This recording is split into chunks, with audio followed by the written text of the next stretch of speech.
سلام بچه‌ها، خیلی خوش اومدیم به این ولاگ. ما تصمیم گرفتیم سفرمون رو به مقصد اوکلاهوما شروع کنیم. برنامه این بود که 2 شب اونجا بگذرونیم و بعد بریم سمت تگزاس. تقریباً 4 ساعتی تو راه بودیم و تو کل مسیر چند باری استراحت کردیم و نزدیکای غروب بود که رسیدیم به مقصد. سلام، صدای منو میشنوین از اوکلاهوما. راستش دیشب رسیدیم و دیر وقت بود، تاریک بود و نشد که دیگه ویدیو بگیرم. خونه که گرفت خیلی خیلی خوشگلیه و 2 تا اتاق داره، پت فرندلیه و خلاصه که خیلی خوب بود. الان ساعت 8 صبح. من دیشب اصلا نتونستم بخوابم، یعنی فکر میکنم که ساعت 11 تا یک کمی خوابیدم، بعد بیدار شدم تا ساعت 4 بیدار بودم و بعدش بازم فکر میکنم 1 ساعت خوابیدم و دوباره ساعت 7 بیدار شدم، ساعت 8 بیدار شدم. روتین خواب این روزای من که خیلی داغونه.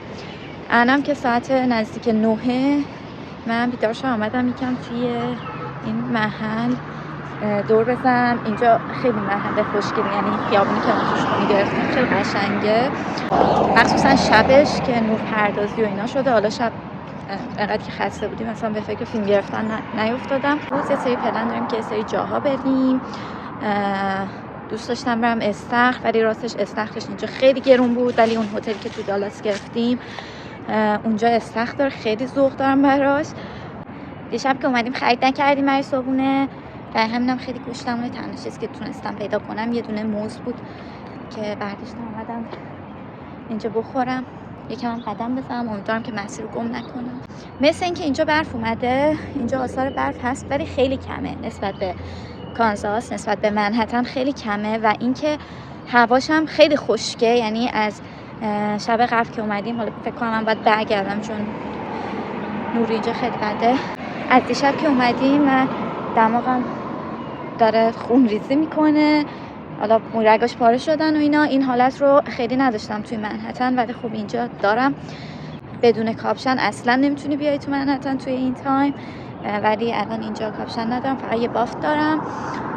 و فقط نمیدونم چرا اینجا خونه هاش یه کمی ترسناکه، یعنی حتی خونه های کانزاس هم اینجوریه.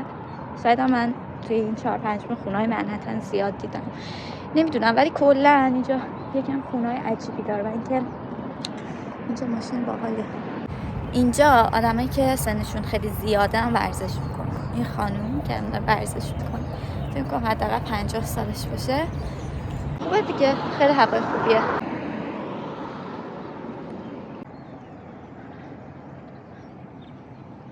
نمیتونم ماه دیده میشه یا نه، ولی یه ماه محوی اینجاست که خیلی خوشگله.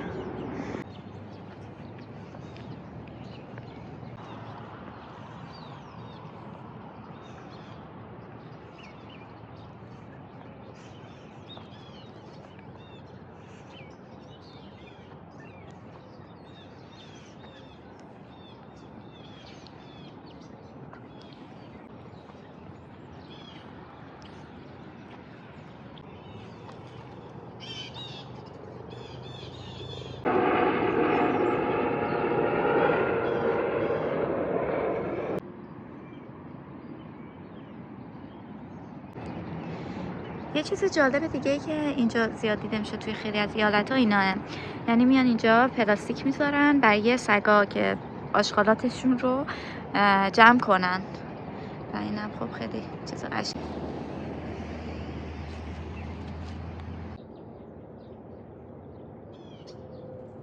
ما دیشب بعد 3 ساعت و نیم، نه 4 ساعت رانندگی که رسیدیم، مستقیما رفتیم، یعنی پلن داشتیم که یه لیکی رو ببینیم. اسم لیک اسکای آیلند لیک کلاب بود و خیلی غروب خوشگلی داشت. ما هدفمون بود که بریم سانست رو ببینیم و واقعا قشنگ بود و ارزشش رو داشت.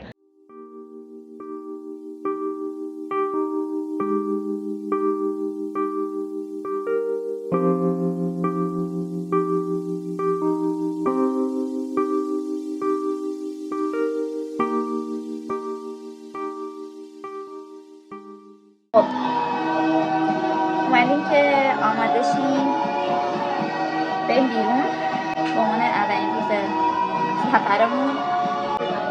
بوتانیکال گاردن. اوکی. یه باقی مثل که قرار بریم اونجا.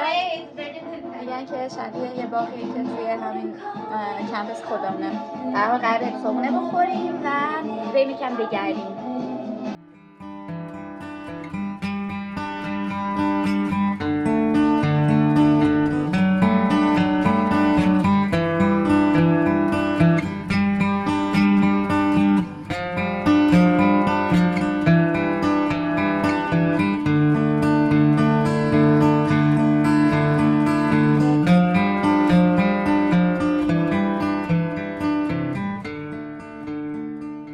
قسمت پر از درختای سروه، خیلی جالبه چون ما این درخت‌ها رو تو شمال ایران هم داریم و اینجا در مورد تاریخچه‌شون نوشته که این درخت‌ها بومی اوکلاهوما هستن و اینجا این درخت‌ها خیلی زیاد دیده میشن و خب جالب بود که متوجه شدم این درخت‌ها بومی اوکلاهوما هستن.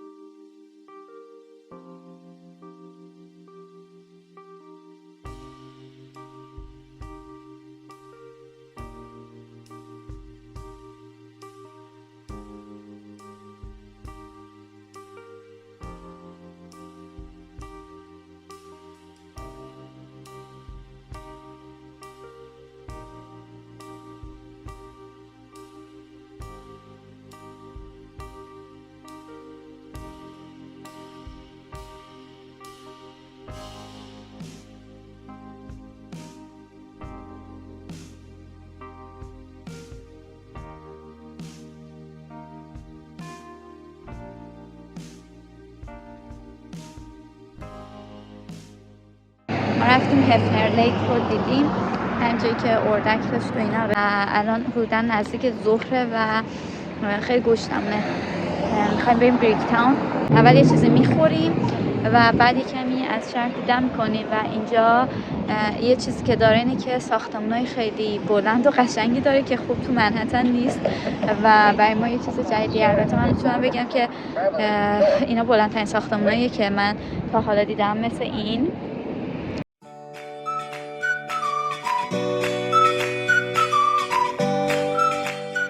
اوکلاهوما سیتی مرکز ایالت اوکلاهوما است که به اسم مستعار سونر استیت هم شناخته میشه.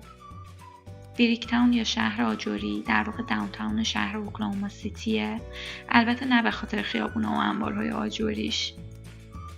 مهمترین قسمت بریک تاون ویرهاوس یا یه دریاچه‌ایه که پر تاکسی‌های آبیه. ما قبل از اینکه بیایم در موردش خونده بودیم و عکساش رو دیده بودیم و قصدمون این بود که بریم و ویرهاوس رو ببینیم.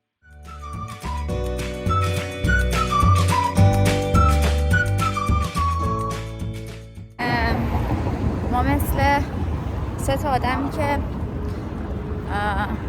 6 ماه تو منهتن اسیر بوده هستیم و همینجوری داریم این برابر نگاه میکنیم و عکس میگیریم و همین داریم لذت میبریم. امروز نرسیدیم به مکدونالد پیدا کردیم که غذا بخوریم.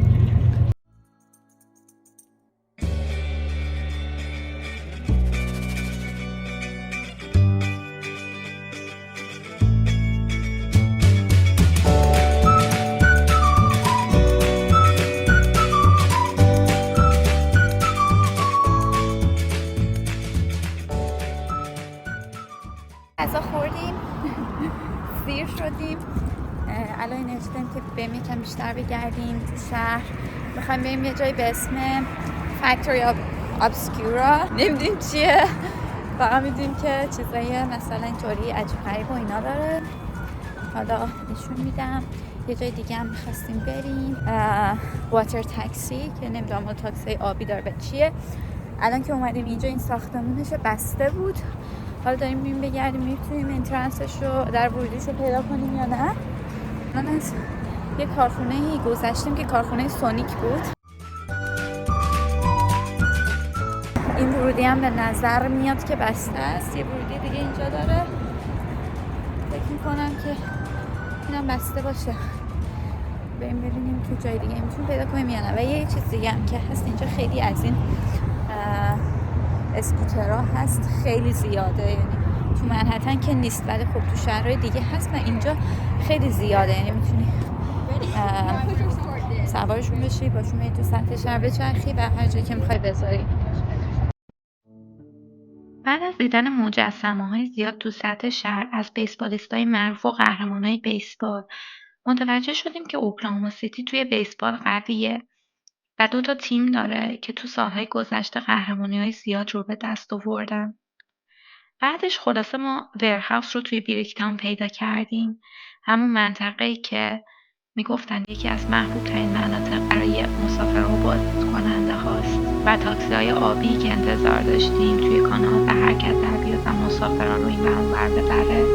این قسمت پر از رستوران و لانچ و بار بود، ولی در واقعیت نه قایقی حرکت میکرد و نه مسافر چندانی وجود داشت.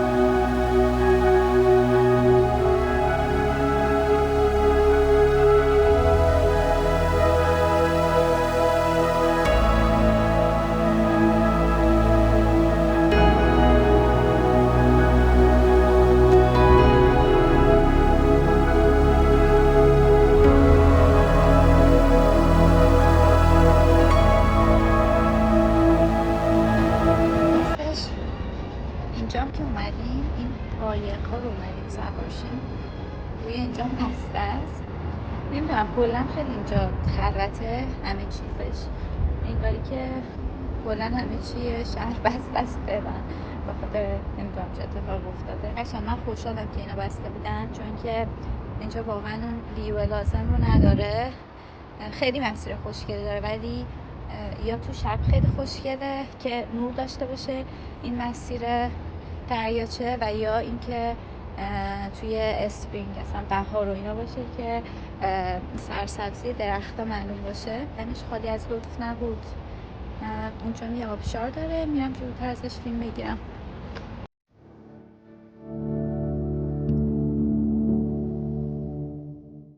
بذارین همینجا 3 تا فکت جالب و سریع رو راجع به اوکلاهوما بگم. اوکلاهوما نزدیک 4 میلیون نفر جمعیت داره و یکی از 3 ایالتیه که هلیوم تولید میکنه و تنها ایالتیه که یود تولید میکنه. بیشترین سرعت بادی که تا حالا تو کره زمین ثبت شده تو سال 1999 تو اوکلاهوما بوده.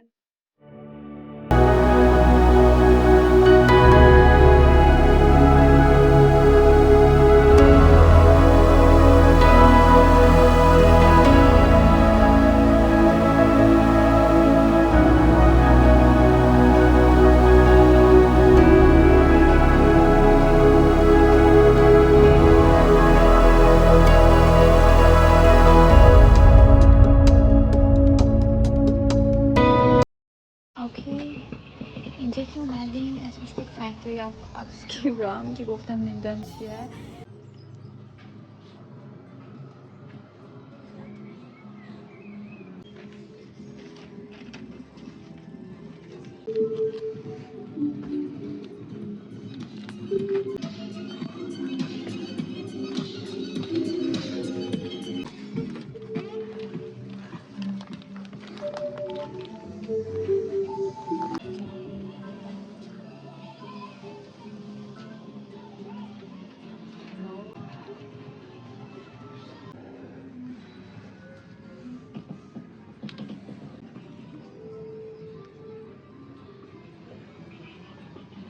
گفتش که همه اینا با دست ساخته شده، میتونیم لمسشون کنیم.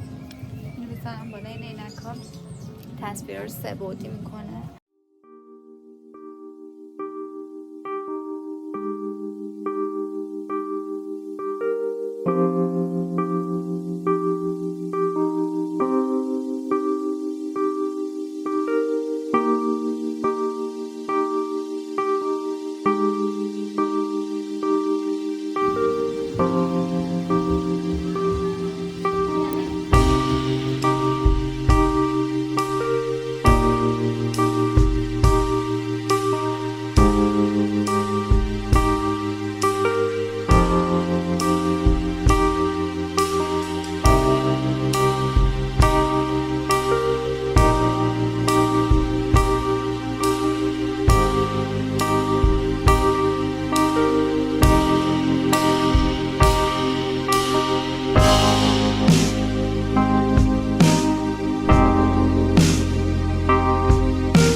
بعدش رفتیم از یه فروشگاه چینی برای شام خرید کردیم و من واسه اولین بار تو فروشگاه خرچنگ زنده دیدم. بعد به سمت خونه حرکت کردیم و از دیزاین خیابونا تو نور شب لذت بردیم.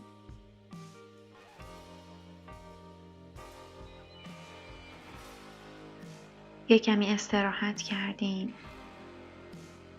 با خودمون خلوت کردیم و صحبت کردیم.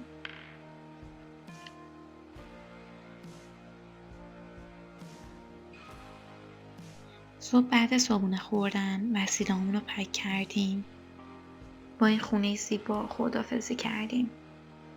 اوکلاهوما اگرچه اونقدر که انتظار داشتیم زیبا به نظر نمی اومد، اما قطعا شهری بود که تجربه متفاوتی بهمون داد.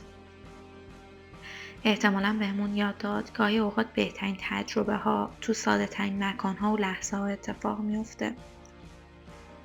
سفر کردن همیشه به این معنی نیست که جایی بریم که پر از جاذبه های معروف و شلوغ باشه. سفر یعنی کشف کردن، یعنی خارج شدن از روزمرگی، یعنی آشنایی با فرهنگ جدید و دیدن دنیا از زاویه دید متفاوت. زندگی هم مثل یه سفره، همیشه جایی برای کشف بیشتر و یادگیری بزرگتر وجود داره. سفر فقط یه حرکت فیزیکی نیست، بلکه یه حرکت درونی به سوی دنیای بزرگتره. باید یادمون بمونه هر تجربه‌ای میتونه به رشدمون کمک کنه.